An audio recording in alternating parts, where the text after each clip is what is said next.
బట్టి ప్రార్థిస్తున్నా అయా. కుమారుడు బాల్యకాల సమయంలో నుండి నీలో ఎదిగిన వాడు అయా, మరి వివాహమైంది, మరి రక్షణ పొందుకోవాలని ఆశతో నీతో నడవాలని ఆశపడ్డాడు.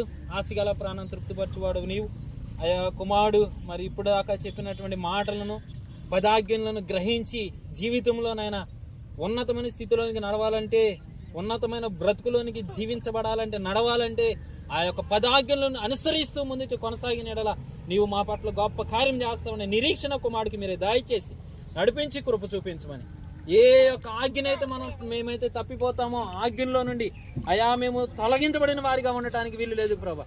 మేము 10 ఆజ్ఞలను పాటించి నీతో నడిచే భాగ్యమును నువ్వు మాకు అవకాశం మీరే దయచేసి కుమారుడికి రక్షణ పొందుకొని చుండగా నేను నీ పరిశుద్ధాత్మ శక్తి కుమారుడి పైన దింపమని, ప్రోక్షింపజేయమని, ప్రార్థన శక్తిని మీరే దయచేయమని, ఎటువంటి బలహీన గురి కాకుండా నీ దయలో కాపాడి ఆరోగ్యముని మీరే దయచేయమని యేసు అతి పరిశుద్ధమైన నామమున అడిగి వేడుకొని ప్రార్థించి పొందుకొనుచున్నాము తండ్రి, ఆమేన్. ఫోన్ కింద పెడతావు, నెలలో పెడతావు. దేవుని అతి శ్రేష్టమైన నామములో మారు మనసు పొందాలని ఆశపడుతున్నావు కదా. ప్రభువు నీతో మాట్లాడాడు కదా. మరి ఎవరు బలంతో చేయలేదు కదా. నీకు నీవే బాప్తిస్మం పొందాలని ఆశపడుతున్నావు కనుక అంతేగా, ఎవరు నిన్ను బలవంతం చేయలేదు కదా. మరి ప్రార్థన చేసుకుందాం. పరిశుద్ధుడు తండ్రి, ప్రేమ నమ్మకంగా మహేశ్వర ప్రభా, పరమందాశుడ, పరిశుద్ధ పదాలకు స్తోత్రాలు, వందనాలు.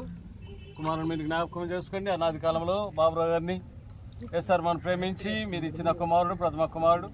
మీ కుమారుని మీరు రక్షించి ప్రభా రాకడ వరకు సజ్జులమై ఉండే జీవితాన్ని నీ కుమారుడికి మీరు అనుగ్రహించి ప్రభా చెప్పిన వాగ్దానములను ఆయన నమ్మి విశ్వసించి బాప్తిస్మం ఇస్తుండగా నీ కృప, నీ పరిశుద్ధాత్మ ప్రేరేపణ మాత్రం ఉంచమని క్రీస్తు యేసు నామమున అడిగి వేడుకొని ప్రార్థించి పొందుకొనుచున్నాము తండ్రి, ఆమేన్.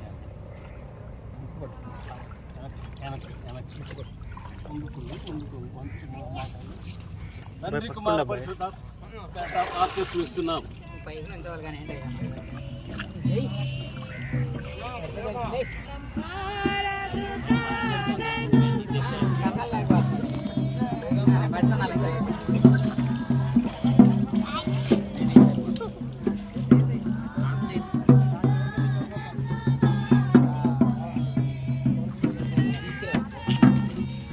అరే వెళ్ళి పైకి వెళ్ళి డ్రింకులు పోయిదా. నేను ఎప్పటి నుంచో బాప్తిజం తీసుకున్నాను, నా అమ్మగారి నుంచే. కానీ ఎందుకో భయం వేసేది. ఎన్నిసార్లు ప్రార్థన ఉన్నా ఇల్లే ఉండగా నైట్ ఉండగాని భయం వేసేది. పెళ్ళ ముందుగా తీసుకుందాం అనుకున్నా కానీ ఎందుకో చాలా భయం వేసింది. అప్పుడు తప్పిపోతున్నా కానీ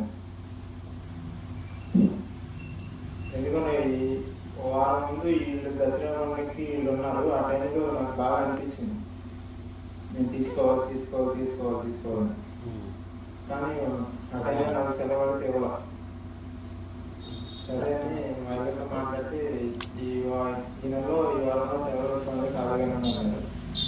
అందుకని బాప్తిజం తీసుకుని ఈ వారంలో తీసుకున్నాను. దేవుడు నాకు బాగా ఎన్ని అవిధేతలు కనిపించాడంటే అన్ని అవిధేతలు కనిపించి అన్ని ఒప్పుకునేదాకా నాకు ఇస్తారా ఏమన్నా నమ్మకంగా లేదు. బాప్టిజం ఈ ఆదివారం పొద్దున్నేదాకా నాకు ఇస్తారా ఎవరా అనే ఇదిలోనే ఉన్నాను నేను.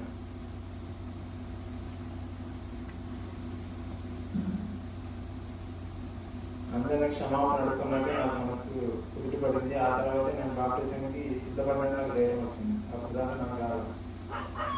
ఈ ఘనత దేవునికే, ఈ సంబంధించిన నేను నా విషయం, నా కుటుంబం విషయం ప్రార్థన చేయండి. ఎన్నో ఇతుల్లో ఉన్నాం, చాలా ఇబ్బంది పడుతున్నాం. ఒకసారి అంతిమ ప్రార్థనలో మా కుటుంబం గురించి మీ అందరూ ప్రార్థన చేయండి. ముఖ్యంగా మా తమ్ముడి విషయం ప్రార్థన చేయండి. ఇదే నా